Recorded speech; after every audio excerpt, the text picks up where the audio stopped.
முதலாவதாக தமிழ் சிற்றிலக்கிய வகைகளுள் ஒன்று தூது. இது ஒன்று. தமிழ் சிற்றிலக்கிய வகைகளில் ஒன்று தான் தூது. இது வந்து வாய் இலக்கியம், சந்து இலக்கியம் என வேறு பெயராலும் அழைக்கப்படுகிறது. இந்த தூதுக்கு வந்து 2 பெயர் இருக்குது. ஒன்று வாய் இலக்கியம், இன்னொன்று சந்து இலக்கியம் என்னும் 2 பெயர் இருக்குது.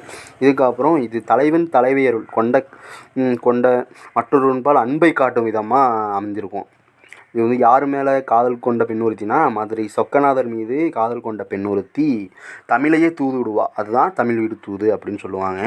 இதில் வந்து அன்னம் முதல் வண்டு ஈராக 10ஐயும் தூது விடுவதாக சொல்லப்பட்டிருக்கு. கலிவெண்பாவால் இயற்றப்பட்டது. இந்த தூது நூல் வந்து கலிவெண்பாவால் இயற்றப்பட்டது. இது ரொம்ப ரொம்ப முக்கியம்.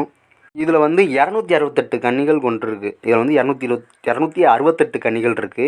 அதுக்கப்புறம் பார்த்தீங்கன்னா தமிழ் மொழியின் சிறப்பை குறிப்பிடும் சில கன்னிகள் இப்பாடப்பகுதியில் தந்திருக்காங்க அப்படின்னு சொல்லியிருக்காங்க. இந்நூலை வந்து முதல்ல பதிப்பித்தவங்க யார் அப்படின்னா 1930 உவேசா அவர்கள் தான் பதிப்பிச்சிருப்பாங்க.